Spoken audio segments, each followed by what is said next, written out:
इस देश के प्रजातंत्र को नियोजित रूप से कमजोर करने का षड्यंत्र किया जा रहा है। हिमाचल में आप जीते तो वहाँ इलेक्शन कमीशन करवाएंगे क्या भाभी चेक? भविष्य के भारत में कोई धूर्त और मूर्ख चुनाव आयुक्त न बन जाए, इसलिए आपने एमएस गिल साहब को मंत्री बना दिया। हमने तो समाजवादी पार्टी अपने दिन भूल गए जब इनके नेता जैसे मुख्तार अंसारी और अतीक अहमद बूथ लूट लिया करते थे और पहले ये हारते थे तो तब ये ईवीएम पे सवाल उठाते थे, अब ये हारते हैं तो ये एसआईआर पे सवाल उठाते हैं। लेकिन जनता तो देख रही है। ईवीएम अब ठीक हो गया है? नहीं, हम ईवीएम ठीक हो चुका है? ये सरकार इस प्रजातंत्र को नियोजित रूप से खत्म करना चाहती है। आप जान जाइए, ये लड़ाई कांग्रेस पार्टी की नहीं है। आपके पास सबूत है कि 65 लाख वोट काटे गए, तो आप सुप्रीम कोर्ट क्यों नहीं इस देश के प्रजातंत्र को बचाने की लड़ाई है। अगर राहुल गांधी कह रहा है कि वोट चोरी हो रही है, कन्विंस करते ना, आपके लिए वोट करते हैं, आपके लिए वोट क्यों नहीं कर रहे हैं लोग? विपक्ष खत्म नहीं हो रही है, वो खुद खत्म हो रहे हैं। ध्वजारोहण पे सवाल उठा रहे हैं, वो विपक्ष खत्म हो रही है। विपक्ष अपने चाल चलन से खत्म हो रही है। मुझे तो ऐसा लग रहा है कि गब्बर और कालिया यही आ गए। तो हाँ जी, राम राम जी। डिबेट शो की एक और मजेदार वीडियो में आप सभी का स्वागत है। दोस्तों, आज की डिबेट वीडियो होने वाली है बीजेपी के प्रवक्ता गौरव भाटिया ऑडियंस और कांग्रेस के प्रवक्ता अभय दुबे के बीच में। दोस्तों, डिबेट में कांग्रेस के प्रवक्ता जैन जी से अपील कर रहे थे कि जैन जी तुम जाग जाओ, देश में वोट चोरी हो रही है और लोकतंत्र खतरे में है। लेकिन दोस्तों, जैन जी ने उल्टा इन्हें ही कूट दिया। दोस्तों, वीडियो बहुत मजेदार होने वाली है, आपसे अनुरोध अंत तक जरूर देखना। अगर आप चैनल पर पहली बार आए हैं, चैनल को अभी तक सब्सक्राइब नहीं किया है तो चैनल को सब्सक्राइब भी कर लेना। चलिए दोस्तों, मेन वीडियो स्टार्ट करते हैं। टीवी वाले भाई, पिक्चर चालू करो बे। आपको जितना चुनाव है, जब आप हारने लगते हैं तो आप सब पर दूसरे चुनाव आयोग ये कर रहा है, वो कर रहा है। अरे आखिरी के दिनों में आप देखिए ना कि राहुल गांधी ने जो वोटर अधिकार यात्रा के जरिए एक पिच बनाया था, उसके बाद वो बिहार में प्रचार के लिए कई दिनों तक नहीं गए। बिहार के चुनाव का परिणाम जनादेश नहीं ज्ञानादेश है। अच्छा, कि क्या षड्यंत्र हो रहा है इस देश के साथ। 65 लाख वोट काट दिए गए बिहार में, टारगेटेड किलिंग की गई प्रजातंत्र की। जब पहली बार 12 राजनीतिक दल मिलने गए ज्ञानेश गुप्ता जी से, 2 महत्वपूर्ण बातें उन्होंने कही और उसके बाद तत्काल हम लोगों ने प्रेस कॉन्फ्रेंस की। सारे सांसदों ने ज्ञानेश गुप्ता जी के ऑफिस के बाहर 2 स्टेटमेंट उन्होंने दिए। उन्होंने कहा कि 20% वोट तो बिहार में कटेंगे, एक स्टेटमेंट। फिर ऑन रिकॉर्ड नहीं है ये। ऑन रिकॉर्ड आप ऑन रिकॉर्ड नहीं है, डिफेमेशन ऑन रिकॉर्ड नहीं है, डिफेमेशन केस फाइल कीजिए। ये कहने दीजिए ना ज्ञानेश गुप्ता जी को। आप एसआईआर के खिलाफ वोट नहीं जाने को तैयार है, सबको कह रहे थे डिफेमेशन फाइल करो, हम कुछ भी बोलेंगे। अरे क्या करूं मैं इसका? प्रेस लिए और ये स्टेटमेंट एक बार नहीं 2 बार दिया है ज्ञानेश गुप्ता जी। कहाँ दिया? आप दिखाइए सर, 1 घंटे का टाइम है। अगर ज्ञानेश कुमार ने बोला दिखा दीजिए। पहले भी इन्होंने कहा कि 1 घंटे का वक्त है, वहाँ कोई कैमरा ले जाने की अनुमति नहीं थी। ये सांसदों ने प्रेस कॉन्फ्रेंस ली, दूसरा स्टेटमेंट दिया है। ये नियोजित रूप से इस देश के साथ षड्यंत्र किया जा रहा है। सर्वोच्च अदालत में एक मुकदमा चला। सर्वोच्च अदालत ने 2 मार्च 2023 को कहा कि चीफ जस्टिस नेता प्रतिपक्ष और प्रधानमंत्री चीफ इलेक्शन कमिश्नर को नियुक्त करते हैं। अगर सरकार कोई कानून बनाकर इसमें परिवर्तन करना चाहती तो वो कर सकती। क्या किया सरकार ने जानते?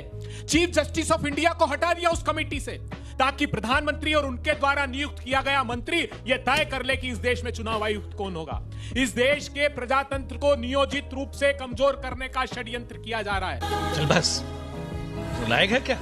मैं जानना चाहता हूँ कि जैसे कर्नाटका में भी आप लोग जीते और हिमाचल में आप जीते तो बीजेपी वहाँ तो हारी है, तो आप ये बताइए वहाँ इलेक्शन कमीशन करवाएंगे क्या भाभी चेक? नहीं। MS Gill chief election commissioner को कैबिनेट मंत्री बनाया, स्पोर्ट्स मिनिस्टर। सोनिया गांधी ने, कोई कोलिजन नहीं था। नवीन चावला गांधी परिवार में पास्ता और पेने बनाते थे राहुल गांधी के साथ, उनको चीफ इलेक्शन कमिश्नर बनाया। हम पे आरोप लगाते हैं। देखिए, ईवीएम जब आया तो यहाँ पर भी ताली बज गई, क्योंकि पहले आपके लिए बॉक्सिंग कुशन जो है वो ईवीएम था, अब एसआईआर हो गया है। इस पर क्या जवाब है आपका? जहाँ आप जीते हैं, कर्नाटक जीते, हिमाचल जीते, वहां पर तो ठीक था सब। हमारे यहाँ ऐसा ही होता है। बात 16 जून 1949 को अंबेडकर जी ने सदन में कही थी, जिस आर्टिकल 324 का जिक्र कर रहे हैं 289 था। उन्होंने कहा कि भविष्य के भारत में कोई धूर्त और मूर्ख चुनाव आयुक्त न बन जाए, उसको एग्जीक्यूटिव की मुट्ठी से बाहर करने के लिए इस आर्टिकल को मजबूत बनाना होगा। और इसीलिए आपने एमएस गिल साहब को मंत्री बना दिया। हमने तो सही बोला। मैम, ये लोग एसआईआर पे सवाल उठाते कि धांधली हो सकती है, लेकिन समाजवादी पार्टी अपने दिन भूल गए जब इनके नेता जैसे मुख्तार अंसारी और अतीक अहमद बूथ लूट लिया करते थे और विरोधियों की हत्या करवा दी जाती थी। मैम, कांग्रेस अपने दम पर इलेक्शन क्यों नहीं लड़ पाती है? उन्हें हर इलेक्शन पे रीजनल पार्टीज का सहारा लेना पड़ता है। क्या कांग्रेस सच्ची एक नेशनल पार्टी है या बस एक कोऑर्डिनेटिंग कमेटी? गजब बेइज्जती है। आपने गौरव भाटिया से पूछा ना, आपने देखा कैसे 2 जुड़वा भाई आ गए, बीच में कूदने लगे, देखा ना। अब मैं आपको जो बताने जा रहा हूं, तो गब्बर आएगा तो जय वीरू आएंगे ही आएंगे। अगर गब्बर आया तो जय वीरू आएगी।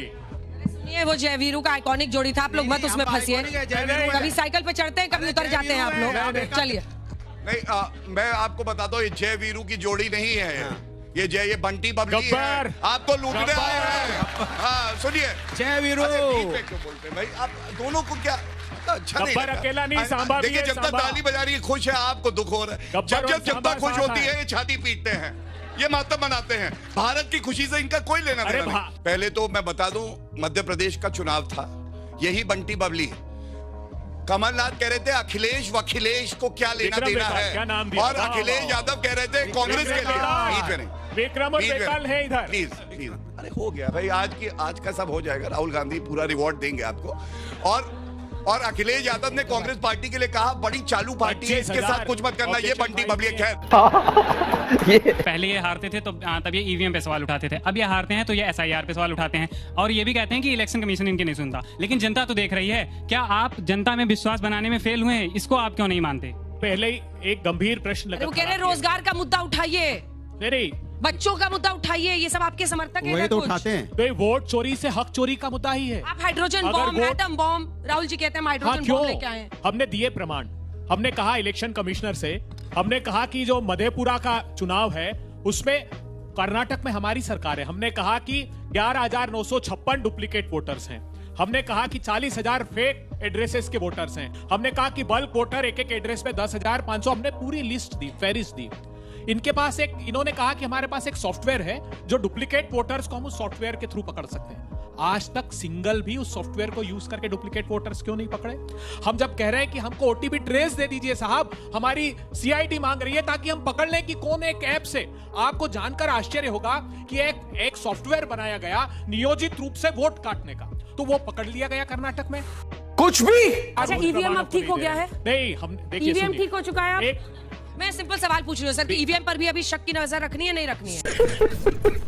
कि अभी आपने है जो बिहार इलेक्शन का हार का कारण निकाला है, 14-15 दिन बीत चुके हैं कि आचार संहिता लगी हुई थी तो आपने 10-10 हजार रुपए महिलाओं के खाते में डाल दिए और वोट जो आपने खरीद दिए। तो मैं इसका एक एग्जांपल देना चाहता हूं। 2023 में जब राजस्थान में इलेक्शन थे तो आपने जुलाई से है जो घोषणा के ऊपर घोषणा शुरू कर दी और आपने अन्नपूर्णा फूड पैकेट योजना के तहत उनको मिर्च मसाले बांटने शुरू कर दिए, फोन दिए, लेकिन तो भी आपके समक्ष है जो जनता ने आपकी ओर से मुंह मोड़ लिया। इसका जवाब राजस्थान में कांग्रेस की हार आप कह रहे हैं कि अगर ये सब बोलने के बावजूद हुआ पर इनको फायदा मिला। विपक्ष ने आरोप लगाया है कि 65 लाख वोट काटे गए। आपका आरोप है वोट चोरी का, आपके पास सबूत है कि 65 लाख वोट काटे गए, तो आप सुप्रीम कोर्ट क्यों नहीं जाते हैं? क्या आपको न्याय व्यवस्था में यकीन नहीं है? क्या विश्वास नहीं है? क्या निष्ठा नहीं है? शाबाश बेटा।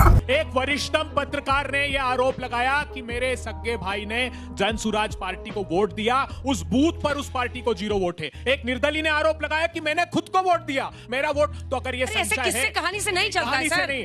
अंजना जी मुझे बताइए, सुप्रीम कोर्ट में मुझे- जाके मामला अरे उठाना चाहिए ना। ये सर्वोच्च सारे अदालत बच्चे जो आप पे विश्वास नहीं कर रहे हैं, वो मुझे- कह रहे हैं कोर्ट तो चाहिए। अरे कोर्ट फाइट की- of battle for Anjana them. जी, एक मिनट सुनिए, बहुत सर्वोच्च अदालत की आप बात कर, वो इन्वेस्टिगेटिव एजेंसी नहीं है। वो किससे कहते हैं? राफेल का मुकदमा जानते हैं आप? राफेल के केस में 5 जगह पर सर्वोच्च अदालत के निर्णय में गलती थी। शर्म आ रही है। हमने ये कांग्रेस का प्रवक्ता ये सरकार इस प्रजातंत्र को नियोजित रूप से खत्म करना चाहती है। आप जाग जाइए, ये लड़ाई कांग्रेस पार्टी की नहीं है।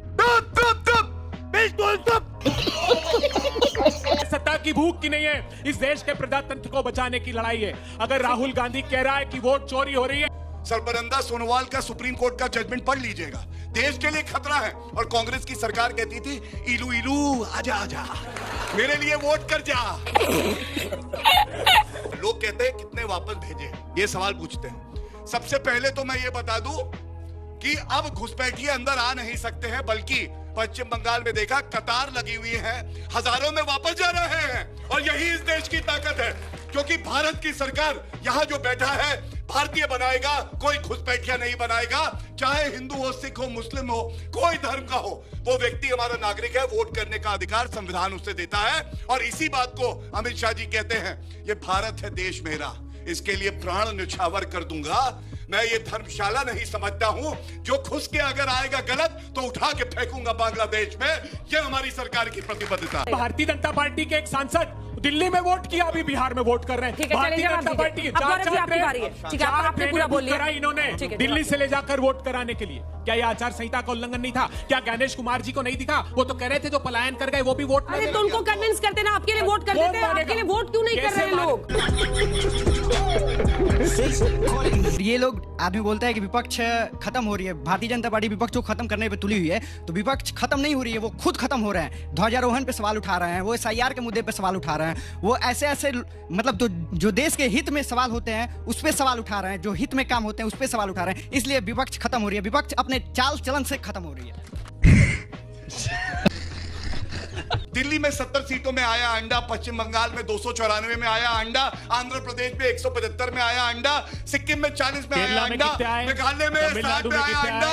हर जगह अंडा ही अंडा है, क्योंकि आपके नेता में दम नहीं है, सम्राट के खिलाफ जाते हैं। अब ये जवाब आप बोले अरे यार रुक जाओ। एक बहुत बड़ा आरोप इन्होंने स्वीकारा। अभी तो जयवीरू बने हुए थे, क्या हो गया जयवीरू को? पट्टी बबली इन्होंने बहुत बड़ा आरोप खुद पर लगाया है। इन्होंने कहा कि हजारों बांग्लादेशी बंगाल से बॉर्डर से क्रॉस करके जा रहे हैं। अमित शाह साहब क्या कर रहे हैं फिर?